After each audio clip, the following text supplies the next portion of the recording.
Ladies and gentlemen, this is Gail Morgan welcoming you to the Libertarian Counterpoint's Knuckleheads of Liberty podcast. You've heard their point, now listen to the counterpoint. Good afternoon and welcome to Knuckleheads of Liberty podcast. We're coming at you on March 10th, 2021. We've survived about 5-6 weeks of the Biden administration.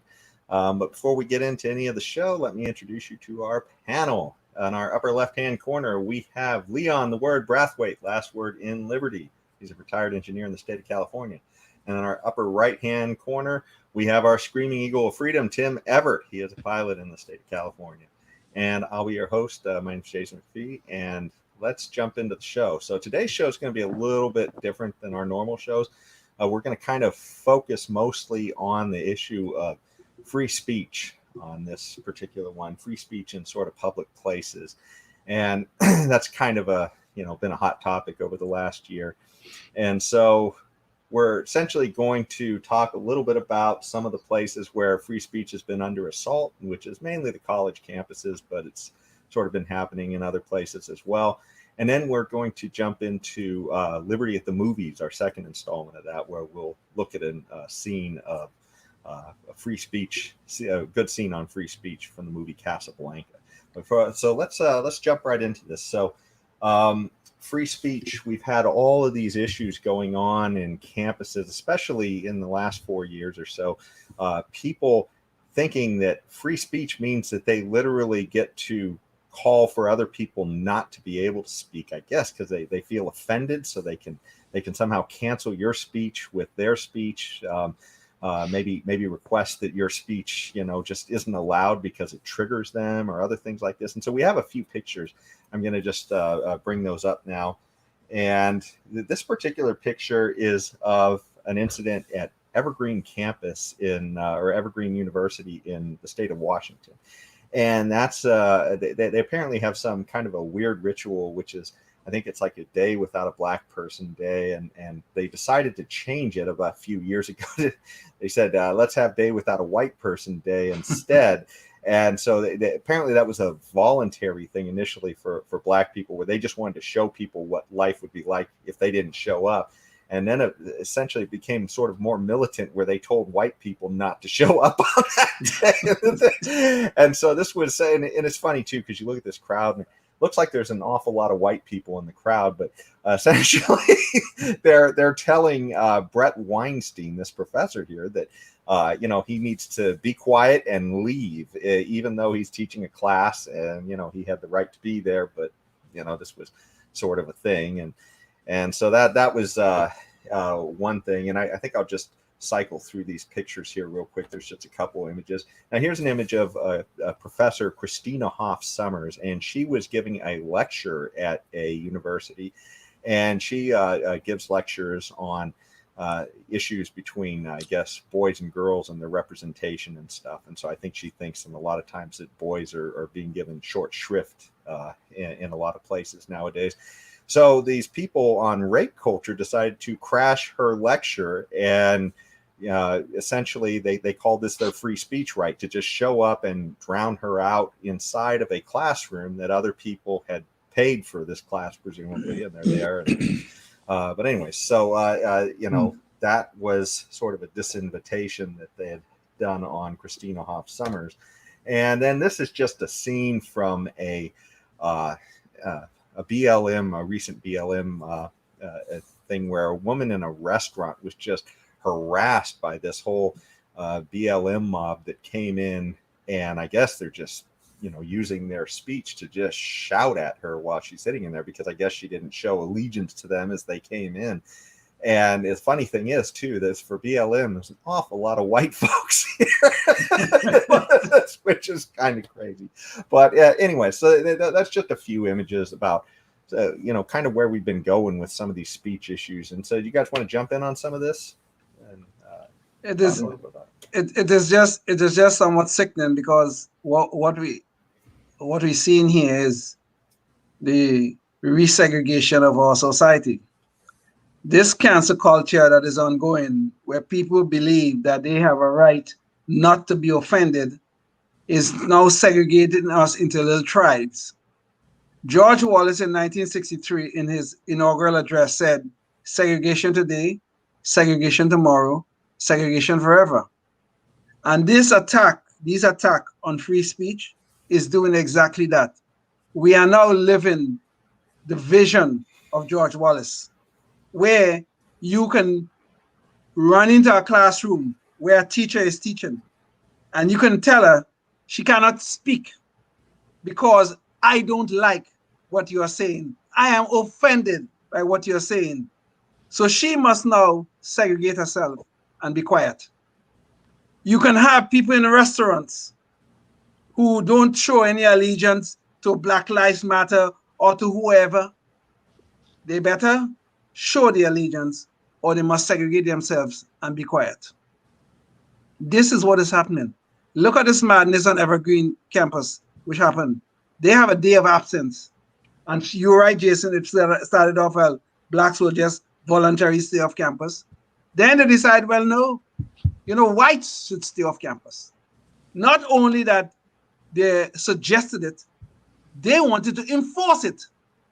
Just like during Jim Crow, that blacks could not go certain places, and they were going to enforce it. And this is what happened at Evergreen. Segregation. That now our thought patterns must be segregated, where blacks could say certain things and whites cannot do the same, or vice versa. Everything is now segregated. And this is the road we are going down now. This cancel culture is leading us into a society where we'll be divided by tribes and we'll be warring at each other. This is frightening. I mean, I've lived my life, but I have a grandson. I don't know what country he's going to be living in if this continues. Oh, okay. Yeah, I don't know what I can't add to that necessarily. None of this is good. You don't like what somebody says, you don't have to listen, but they have a right, and they have a right to say what they have to say or what they want to say, especially when they're invited or they're teaching a class. And you don't have the right to interrupt them because you're infringing upon their free speech rights. And, so, it would have been hard for me to stay in my seat with these, I pay to listen to this gal talk, for example, and these kids are up there. It would have been difficult for me to stay in my seat and not walk up there, yank that sign out of their hands, and that the guy wouldn't have hit the girls, but if I had to, I'd slug the guy. I mean, hey, what am I infringing upon your right not to be slugged? Oh, well, what about you infringing on the right of this person trying to talk to the class here? Or what about my right to hear them and not your dumbass? Okay, did I say ass? Oh, I said dumbass. Are you allowed to say that, Tim? I don't know. It's a donkey or a, Anyway, so yeah, I mean, this is just so maddening. I mean, do they think they're getting their message across? Are they changing minds? Are they influencing people toward their point of view? I seriously doubt it unless you're dumb as a rock already, in which case you don't have a point of view. And so if someone influences you, what difference does it make? You never had one in the first place. So, yeah, no, I mean, this is 100% wrong and 0% right, all this stuff. Well, I challenge anyone to show me how this, and you have to convince me. And you have to do it without infringing on my rights, to show me why this is good. This whole thing, all this stuff, people infringing upon other people's rights to sit in a restaurant that they are paying to sit in and eat the food there, right. to eat peaceably, to go to a class, to listen to or to teach a class. You're gonna have that's going to be an uphill battle to convince me that there is some good in any of that. Well, Tim, I think some of this means that we really have to get down to the principles of when people really have free speech and when they shouldn't expect necessarily to have free speech. To me, it seems like a lot of this is based upon whether or not you're on private property or whether you're in the commons. And in this particular case, I mean, this person is in a restaurant and they're just enjoying a meal. And, the restaurant didn't give these people the permission to come in there and just inject their noise over everybody. These people just took it upon themselves to do it. And same thing with this class, too, with this Christina Hoff Sommers. I mean, people had paid for the privilege to be in there to hear her. And that's what they were there for. And the idea that people think they have the right to just invade that association and be able to push their view. Now, if this had been out in the commons, if people were just talking in a park and people just happened to show up and, nobody had a particular right, to be there, that trumped anybody else's, then I guess, maybe things are kind of fair game. But this is really, you said you paid. I don't think so. I don't agree. If I was at a park listening to a speaker speak on some conservative or whatever issue, or even a progressive issue, and then somebody else on the other side came along and disrupted that, I didn't pay any money, and I'm in a common area. It's a public park, for example. No, I don't think they have the right to shout over the person that's there first. You know what I mean? Yes. Regardless whose side it's on. To me, it's just a basic principle that if somebody has something to say without shouting, I guess the only salient point here is that it's done without shouting over the top of somebody else that's trying to say something. Well, let's jump into it's not Battle of the Bands or.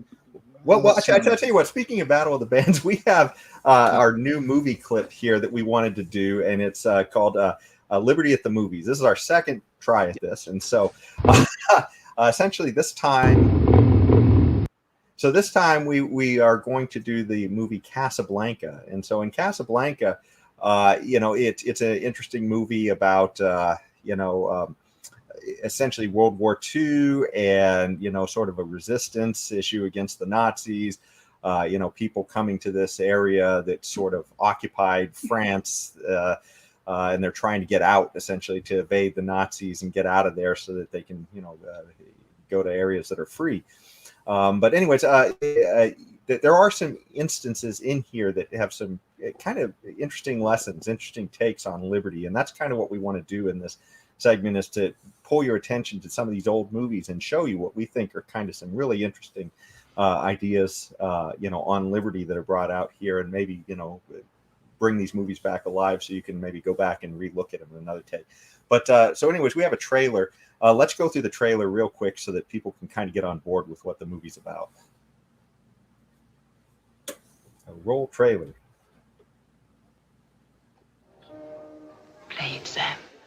You must remember this, a kiss is just a kiss, a sigh is just a sigh.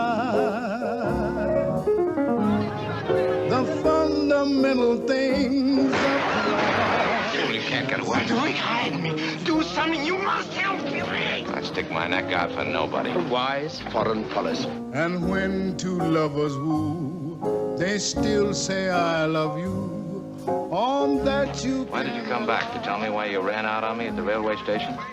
Yes. Well, you can tell me now. I'm reasonably sober. brings as time goes. There is a man arrived in Casablanca on his way to America. He will offer a fortune to anyone who'll furnish him with an exit visa. Well, what's his name? Victor Laszlo. Can deny it's still the same. It's perhaps a strange circumstance.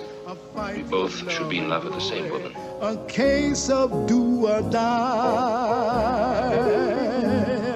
The world will always welcome lovers as time goes by. He's looking at you, kid.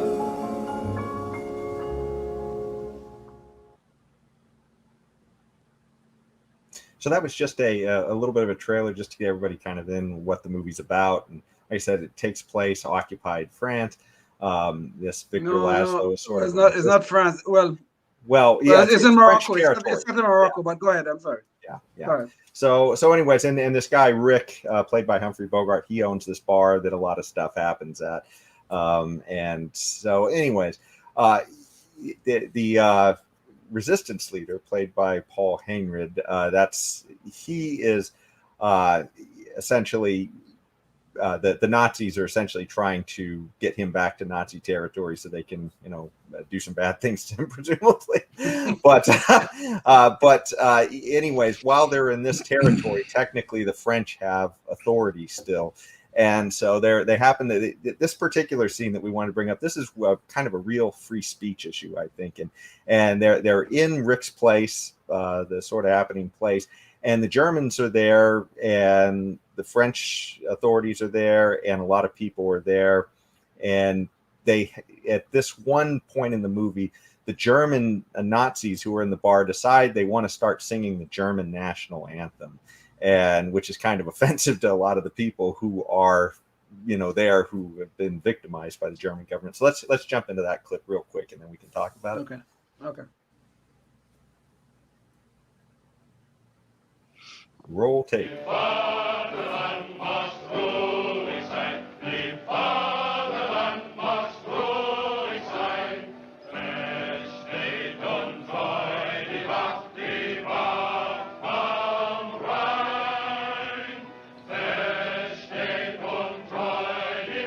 So that's Paul Heinrich, who's walking out there. He looks pretty offended at the moment they hear this.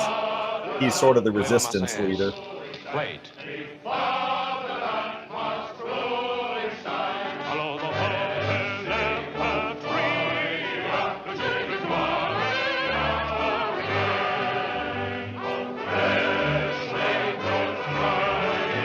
So for those of you who can't see this and who are listening, essentially Paul Heinrich is drowning out the offensive Nazi national anthem singing with the singing of the French national anthem. And of course, everybody is joining in the bars to sing the French national anthem.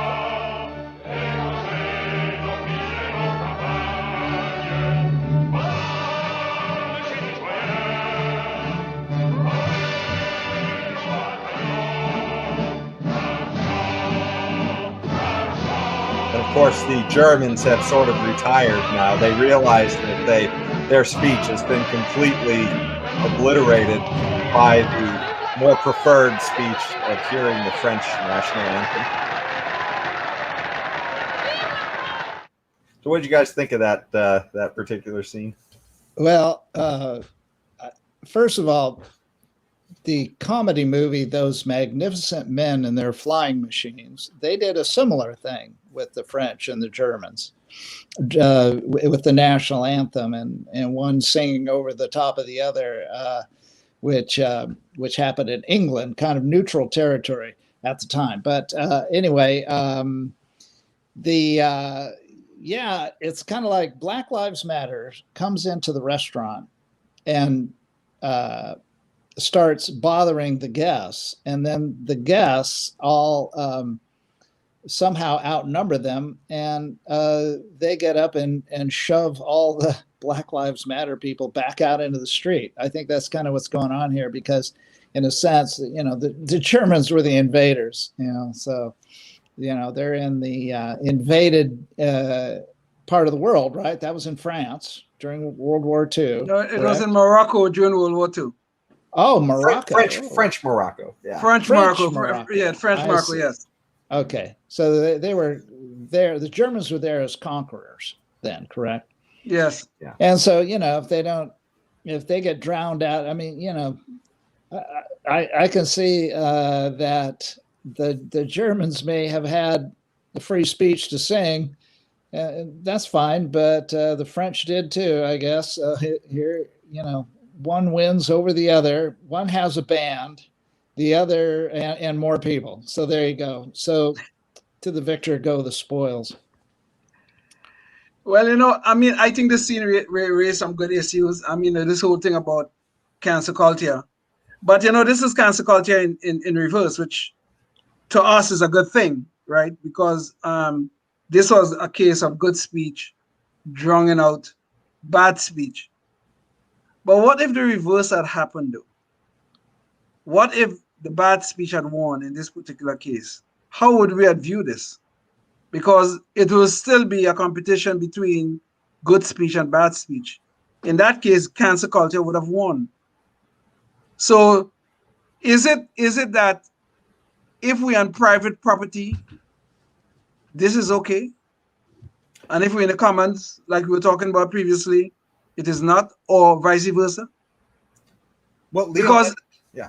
Go ahead, Jason, go ahead. Well, that's what I was trying to get at a little bit earlier, I think, and that's the idea that whether you're in a commons or on private property. Now, in this case, it's kind of a weird case because it's a bar, and I guess the expectation was that people could, sing, I guess, if they wanted to when nobody else was, and so these, Nazis had gotten together and started singing the national anthem, and that was kind of putting a damper on everybody else. But when Paul Heinrich comes in and he tells the band to strike up the French national anthem, even he tells them to do it. But it's funny, the band leaders actually look to Humphrey Bogart, who owns the place, and he gives them the nod that they can go ahead and do it. So it's sort of a private property issue where hey, they had the right to do this, but they're also it's a freedom of speech. I mean, it's good speech canceling out the bad speech, right? Everybody just joins in with the speech they want to hear instead of these uninvited people who just started singing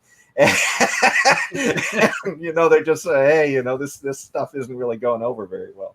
I don't know, that was my take on it anyways. Yeah. Well, I mean it's a thumbs up for good speech canceling out bad speech.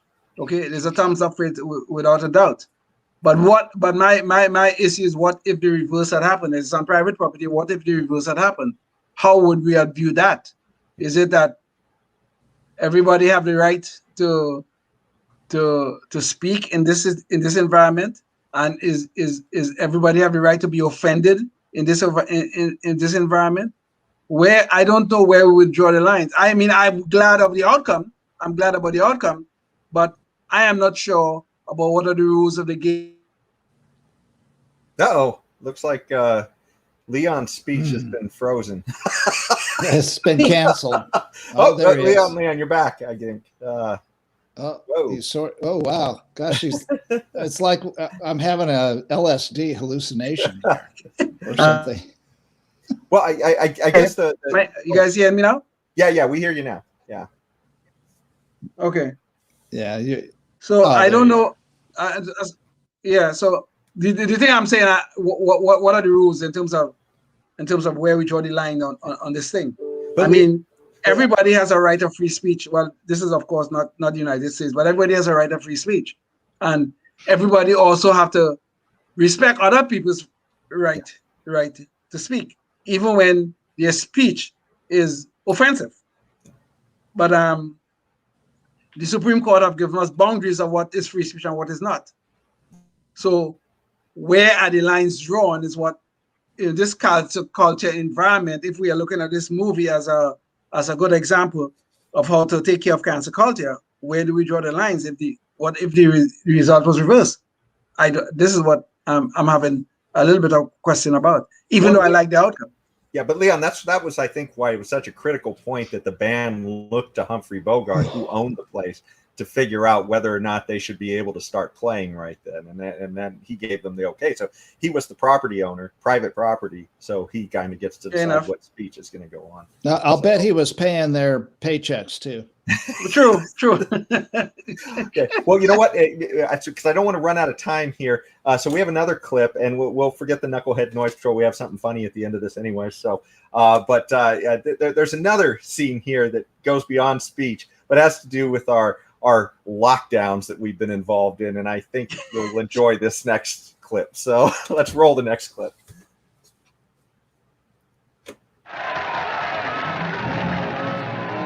This is immediately following them being shouted down essentially by the French. Laszlo's presence in a cafe can inspire this unfortunate demonstration. What more will his presence in Casablanca bring on?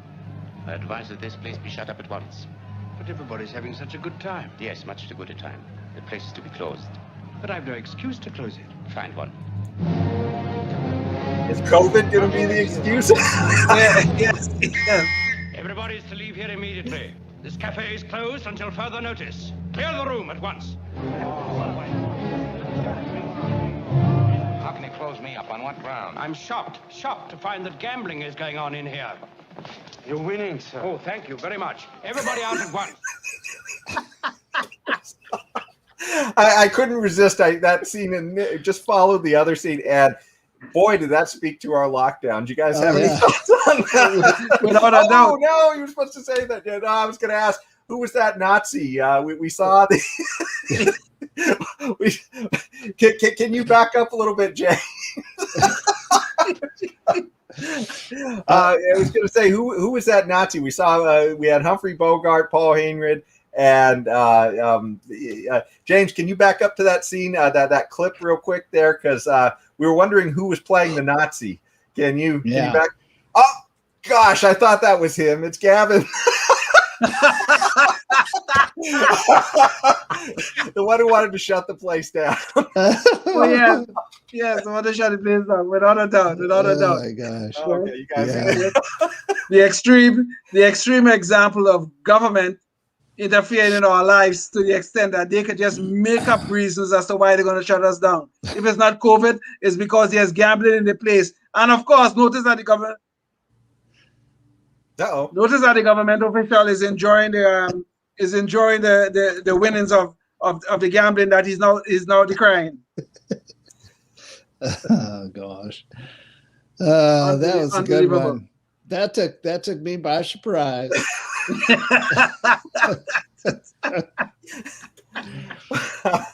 Couldn't resist. I see. It's a good one. It's a good one, Jason.